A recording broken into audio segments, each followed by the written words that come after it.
Muito do que nós que trabalhamos no memorial fazemos hoje é dar sequência ao que ela pesquisou no tempo em que ela estava na ativa. Porque ela conhecia a legislação, ela lia a lei orgânica, em tudo ela sabia dizer o porquê. Nada dela era feito sem porquê. Quando eu entrei, tinham só assessores homens. Ela era a única mulher, né? Quando eu fui trabalhar com ela. E o Ministério Público hoje é o que é, acho que 80%, se não 90% por ela.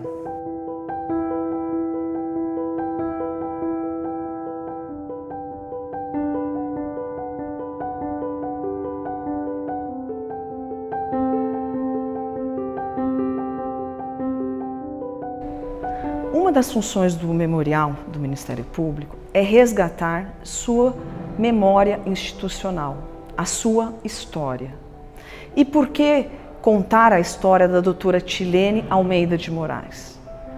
Não só porque ela foi uma grande mulher no Ministério Público, mas também porque ela foi uma das primeiras a resgatar sua história institucional. Então, ela faz parte do memorial do Ministério Público. Podemos dizer, inclusive, que o DNA dela está em nosso memorial. A doutora Tilene Almeida de Moraes ingressou no Ministério Público de São Paulo em 1967. Ela foi a 6ª mulher a ingressar no Ministério Público do Estado de São Paulo. Ela atuou como promotora primeiramente em Marília, depois em Sertãozinho. E em 1977, já por merecimento, ela veio trabalhar na capital e teve um papel institucional e administrativo muito importante dentro do Ministério Público do Estado de São Paulo. E também na PMP. Ela foi tesoureira numa das gestões da PMP. Eu conheci a doutora Tilene quando trabalhava na Associação Paulista do Ministério Público por volta de 1982. Ela chegou como associada e eu perguntei o nome dela e ela me disse que ela se chamava Tilene Almeida de Moraes. Dentro da Procuradoria-Geral de Justiça, ela foi a primeira chefe de gabinete de 2 procuradores gerais de justiça diferentes. Fez parte do Conselho Superior. Eu entrei em 76 e conheci a doutora Tilene, eu até pensei nisso semana, em 1982, quando ela foi ser conselheira. E ela precisou de uma secretária e me convidou para ir trabalhar com ela. Então eu fui lá para o gabinete ajudá-la. Aprendi mais do que ela precisou da minha ajuda, porque ela fazia tanta coisa sozinha que ela, assim, eu estava ali só para ajudar, né? Mas com o que eu fazia para ela, eu aprendi muito sobre o Ministério Público. Tudo que eu sei sobre o Ministério Público hoje foi com ela que eu aprendi.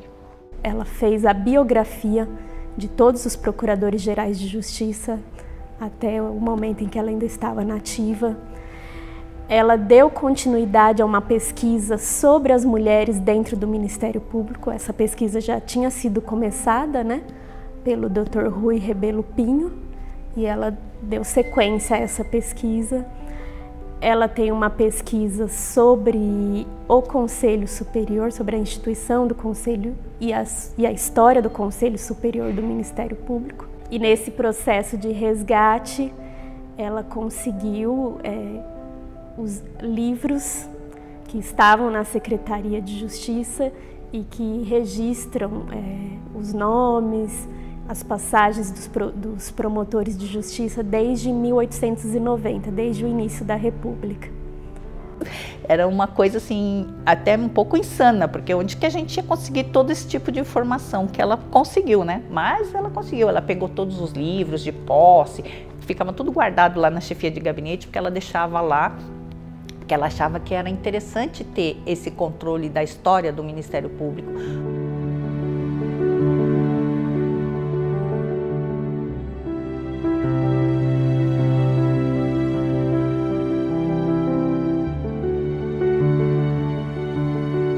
uma coisa dela, ela sempre queria saber, você chegava, doutora, como é que vai seu filho? Muitas das vezes ela lembrava até o nome dos filhos de funcionário, filhos de promotores, sabe? A doutora Tilene era uma mulher doce.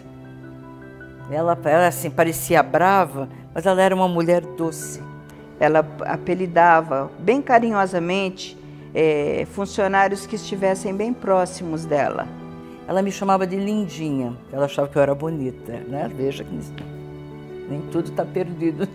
Ela, quando a minha filha nasceu, ela chamava a minha filha de bolota punk, porque ela era gordinha, e aí eu levei um dia ela lá no gabinete para conhecer, aí ela, bolota punk, ela chamava a minha filha de bolota punk, e aí dava presentinho no Natal, mandava coisas pra gente, né? Ela era uma mãezona, ela se considerava, como não teve filhos, ela sempre considerava que os filhos eram os promotores, procuradores e os funcionários.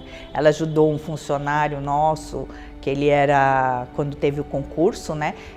Ele era da firma de limpeza do Ministério Público. Quando abriu o concurso, ela falou, vai lá, faz o concurso, você estuda bastante para você passar. Ela incentivou ele bastante, ela tinha esse lado de ajudar as pessoas, tinha bastante, sim. Então ela tratava muito bem os funcionários, mas também cobrava. Então tinha sábado, tinha domingo, a gente não... Ela realmente dedicada, mas veja, fala, nossa, vinha trabalhar. Eu sempre me senti pertencendo aos projetos daquele grupo que trabalhava, no qual ela cuidava da parte administrativa. Nós sabíamos que tinha um serviço para fazer e tínhamos que começar e terminar. Não importava o horário que fosse, nós tínhamos que entregar e ela nos aplaudia e agradecia. Ela criou os livros, né, de controle de tudo, ela criou agendas, tudo se perdia a prazo. Depois dela, acho que ninguém mais que trabalhou e ficou lá e que herdou esse conhecimento, nunca mais ninguém perdeu um prazo. As matérias eram publicadas no Diário Oficial, assim, não digo perdidas, mas assim, de forma meio desestruturada, né? E aí um dia ela chegou e falou assim, não, tem que a gente vai ter que publicar isso aqui numa ordem. Então vamos pôr aqui, ó, primeiro as coisas da chefia de gabinete, depois os avisos, aí os atos. E ela montou a estrutura do que hoje sai publicado no Diário Oficial. Naquela estrutura que está ali, foi a doutora Tilene que montou. E ela sempre falando, eu vou melhorar a vida de vocês, eu vou melhorar a vida de vocês. Tenham paciência. A própria lei de cargos dos funcionários, a nossa lei de cargos, né, que antigamente a gente era a lei 500, não tinha essa coisa dos cargos do Ministério Público. Quem fez o projeto de carreira, junto com funcionários do CRH, eu lembro da Lucília, do Ivano, já são funcionários aposentados, né? Tem outros, com a Dona Antônia, tem outros, aqui não vou lembrar de todos para não cometer injustiça. Mas quem fez toda a estrutura da carreira dos funcionários do Ministério Público foi ela. Mesmo aposentada, ela acompanhava as publicações do Diário Oficial e sempre que tinha algum probleminha, ela ligava imediatamente, olha, para corrigir que estava tudo errado. A Cristina sabe bem disso. Ela ligava corrigindo os erros, ligava dizendo o que tinha. Ela respirava, o Ministério Público era muito poderoso nela, tinha muito poder sobre ela. O controle que ela tinha era por amor, ela queria a instituição funcionando corretamente, né? E se saísse alguma coisa errada, assim, ela controlava porque ela tinha um grande amor pelo Ministério Público. Se você falar em Dr. Antônio Araldo, doutora Tilene, principalmente para os antigos funcionários, eles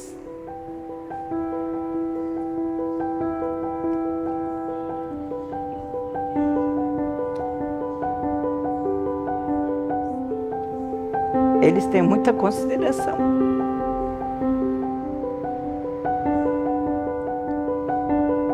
Tem nem palavras para dizer o que era a doutora Tilene. Ela era uma mulher maravilhosa, inteligentíssima, eficiente, amava o Ministério Público como acho que ninguém nunca amou na vida, né? E acho que é isso. O que eu diria hoje para ela...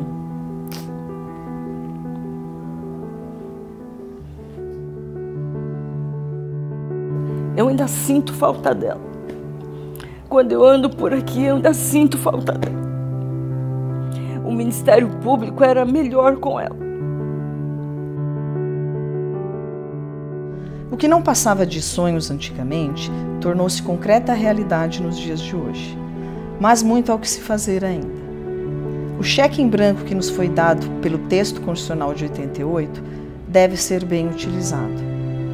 As marcas registradas do Ministério Público de São Paulo, a união, a dedicação, a competência de nossos integrantes sempre estarão presentes, tornando a instituição forte e sempre merecedoras de tantos cheques em brancos que chegarem às suas mãos.